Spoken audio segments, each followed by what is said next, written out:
নমস্কাৰ। আজি গোটেই ৰাতিটো চিপ চিপকৈ বৰষুণ দি আছে আৰু সেইকাৰণে মোৰ একেবাৰে সৰুকালৰ ঘৰৰ সময়লৈ মনত পৰি গ'ল। ঘৰত যেতিয়া সৰুতে আছিলোঁ তেতিয়া কি হয়, বহাগ বিহুৰ আগে আগে এনেকৈ বৰষুণ দিয়ে আৰু যেতিয়া ৩-৪ দিন চিপকৈ বৰষুণ দি থাকে তেতিয়া পথাৰত পানী হৈ যায়।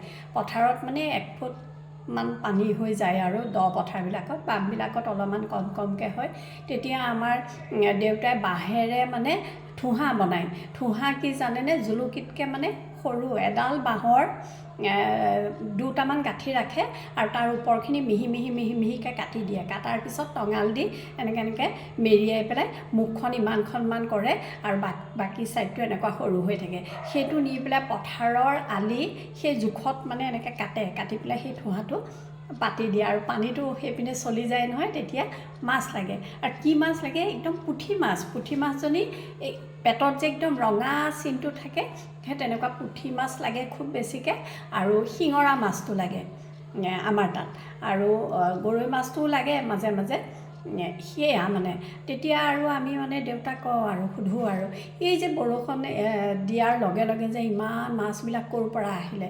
কাৰণ তাৰ আগতেতো নৰানি হৈ থাকে, সেই নৰাৰ ওপৰত আমি খেলি থাকোঁ। কিন্তু বহাগ বিহুৰ আগে আগেহে সেই বৰষুণ দিয়াৰ লগে লগে পথাৰত পানী হ'লেই মাছ ওলায় পথাৰত। তেতিয়া দেউতাই কয় বৰষুণত ওপৰৰ পৰা মাছ পৰে এনেকৈ বুলি কয়। তেতিয়া আৰু আমি কি কৰোঁ, চোতালত বৰষুণৰ যেতিয়া দি থাকে তেতিয়া চোতালত ৰখি থাকোঁ আৰু ওপৰৰ পৰা মাছ পৰিব। তাৰপিছত কওঁ চোতালত দেখোন মাছ নাই পৰা, কিন্তু পথাৰত যে মাছ ওলায় তেতিয়া আমি বুজিয়ে নাপাইছিলোঁ। এতিয়াহে গম পাইছোঁ আচলতে গাঁতত মাছবিলাক সোমাই থাকে।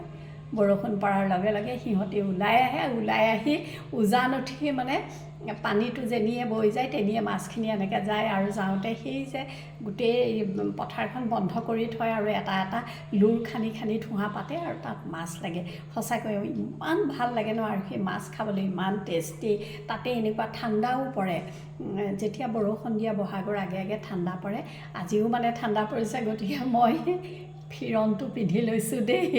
ইয়াতো মই চামগুৰিত আছোঁ এতিয়া, ইয়াতো ঠাণ্ডা পৰিছে। ঠাণ্ডা পৰাৰ কাৰণে মই ফিৰণটো পিন্ধি লৈছোঁ আৰু সেয়াই তেতিয়াও ঠাণ্ডা পৰে, তেতিয়াও আকৌ আমি কাপোৰ চাপোৰ উলিয়াই লৈ একদম আৰু জুইৰ ওচৰত জুই সেকোঁ আৰু জুই সেকি পেলাই মাছ জুইত পুৰি খাওঁ। সেইখিনি কথা ইমান মনত পৰিছে সঁচাকৈয়ে দেই। তেতিয়া আমি বুজি নাপাইছিলোঁ যে বৰষুণত ওপৰৰ পৰাই মাছ পৰি যায় আৰু সেইখিনিকে আমাৰ ঠোহাত লাগে আৰু সেইখিনিকে আমি ধৰি পেলাই খাওঁ। এতিয়াহে গম পাইছোঁ এই গাঁতৰ পৰা যে মাছ ওলায়। আৰু এইফালে অলপমান শব্দ হৈ আছে, সেয়া কি চামগুৰিৰ আমাৰ নামঘৰত 3 দিনীয়াকৈ অখণ্ড ভাগৱত পাঠ হৈছে। আজিৰ পৰা আৰম্ভ হৈছে, গতিকে আপোনালোকে অলপ ভাগৱত পাঠৰ শব্দ শুনি আছে।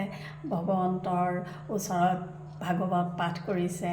গোটেই আমাৰ দেশখন মানুহবিলাকৰ সকলোৰে যাতে ভাল হওক সেই বুলিয়ে অখণ্ড ভাগৱত পাঠ হৈছে। আৰু আমিও আচলতে সেইটো উদ্দেশ্যৰেই আহিছোঁ, এই 3 দিন সেই ভাগৱত পুথি ভাগ শ্ৰৱণ কৰি। আৰু সেইকাৰণে এই চামগুৰিত আহি আছোঁহি। সকলোৰে ভাল হওক তাৰেই কামনা কৰি ধন্যবাদ।